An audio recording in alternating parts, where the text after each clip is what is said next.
Hey, what is going on, guys? This is Leechy and welcome back to your weekly manager mode series. Thank you for the fantastic response for episode 1. Seems like a lot of you guys enjoyed it, except for the Borough fans, of course, so we'll keep the Borough jokes to a minimum this week. I'm sorry about that. We leveled at 43 likes, so let's go for 44 this week. Slowly we will grow as a community. So we are now in August and we start off this with a loan offer for Jordan Slew. Now he has 92 sprint speed and also had a stupidly high acceleration, so I offer Blackburn 2k a week. I couldn't really change that. But before we get a reply, we have our first competitive game of the series, a pretty average Barnsley side. No one that really stands out to me. So my season kicks off, and then it was half time.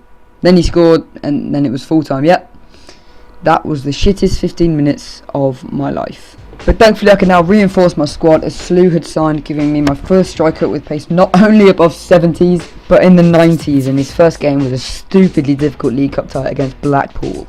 And it all got underway really in the 8th minute when Southern managed to find the bottom corner. Not exactly the start I wanted. And then in the 15th minute Ferguson was through and he slotted it home. So yeah, I was losing 2-0 after 15 minutes.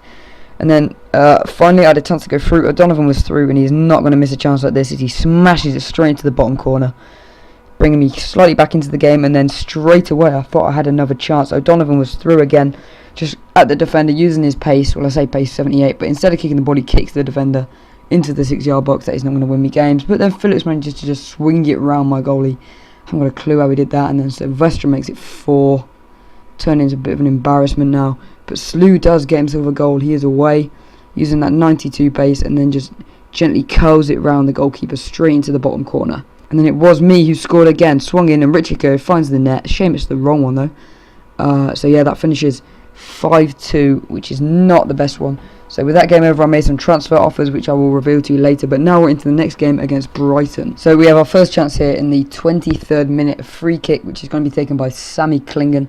I'm not very good at curling free kicks, I'm good at dipping them, so I just tried to chip it over the wall and it does hit the outside of the post. That was very unlucky there from Sammy Klingen. And now our next highlight is the 43rd minute, when somehow he manages to just get a little rebound off my goalkeeper. Sam 5000 rebound off the keeper, if you've ever heard that one before. That's Barnes in the 43rd minute, putting me 1-0 down.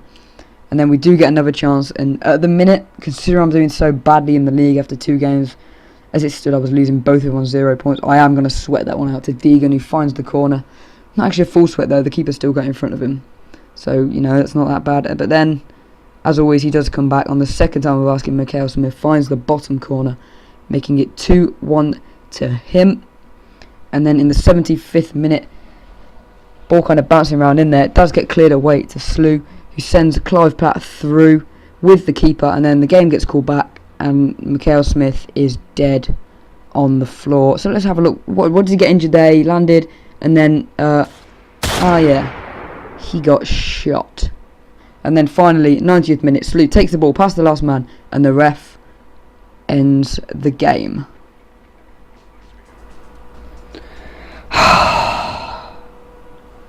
So in celebration of another defeat, I went and sold Sammy Klingen and Lucas Djukovic to Portsmouth. And to compensate for the loss of Klingen, I brought in the Dench-tastic man on loan just in time for the Leeds game. So Mr. Rossi, 1990s Leeds, have I got an alright team? They've got Snodgrass, players like that, Becchio, I didn't see Nunes, maybe he was there. And this was the only chance in the whole game. Falls down to Gal Bigramana, fantastic volley, but it just goes inches wide in the 6th minute.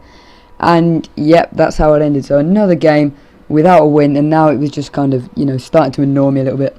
So this time I was going to go out and completely change my squad. I put an offer in for this guy, John Taylor, a 4-year offer, £3 million, 4k a week, and I accept that. So I've got a new right winger with 91 pace and 4-star skill. I'll then go for Marvel Win. This guy is going to set me back 900k, but I might have been 800, I'm not going to complain about that, but he's got 95 pace. And then I come up to this guy, Frederick Jensen. He's got 86 strength and 86 sprint speed. So I seen he was Swedish, so I went and asked FIFA Swede, you know, is he any good? And he said, yeah, he's actually really good in real life. And I was like, oh, that's pretty cool. And then he said, his nose is fucked up though. Oh shit. So with a fantastic nose like that, how could I say no?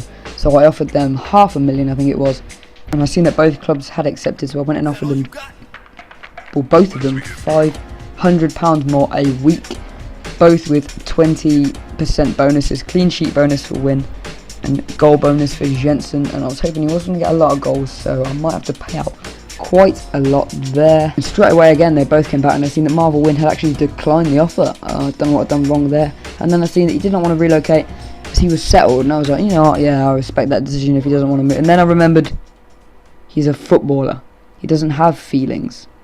So Shop, once they'd offered him more money, all of a sudden, you know, he was on the bandwagon and wanted to come and join the team. But straight away Jensen had joined. So with our squad fully reinforced, I went into the game against Middlesbrough. Now I understand I upset a few Borough fans in my last video after I made some comments about Lucas Djukovic's move from Coventry to Middlesbrough, but I wasn't going to let this get in my head, so I just went straight into the game. So from the offset, I could see that both Middlesbrough fans had turned up, and the first thing that they could witness was a lovely chip ball into the path of the new boy Jensen, who bamboozles the goalie and smashes it home into the half-empty net. Dream start from the scary Swede, but then Marvel Wynn jumps in like a twat, giving away a penalty and receives a red card because, as you can clearly see, it was two-footed. So Ricky Lambert steps up and levels it at 1-1. But just before half-time, the ugly pug is through again, smelling the victory. How could he not? Rounds the keeper and passes it into the empty net, putting us back in control. And then, in the 82nd minute, Pew plays a searching ball through to Jensen, who tries to find the net, but it's saved, and Deegan is there. And yes, finally, I have won a game. And that was even without play, which is an achievement in itself. So I'm going to leave you with the league table. It is a bit stupid looking at the table this side of Christmas, but we are 16th, 3 points from the playoffs and 3 points from those red spaces.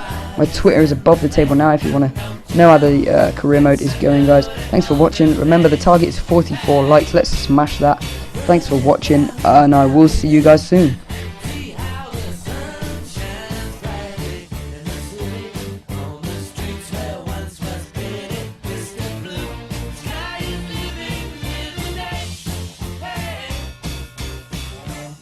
Blue sky, please tell us why.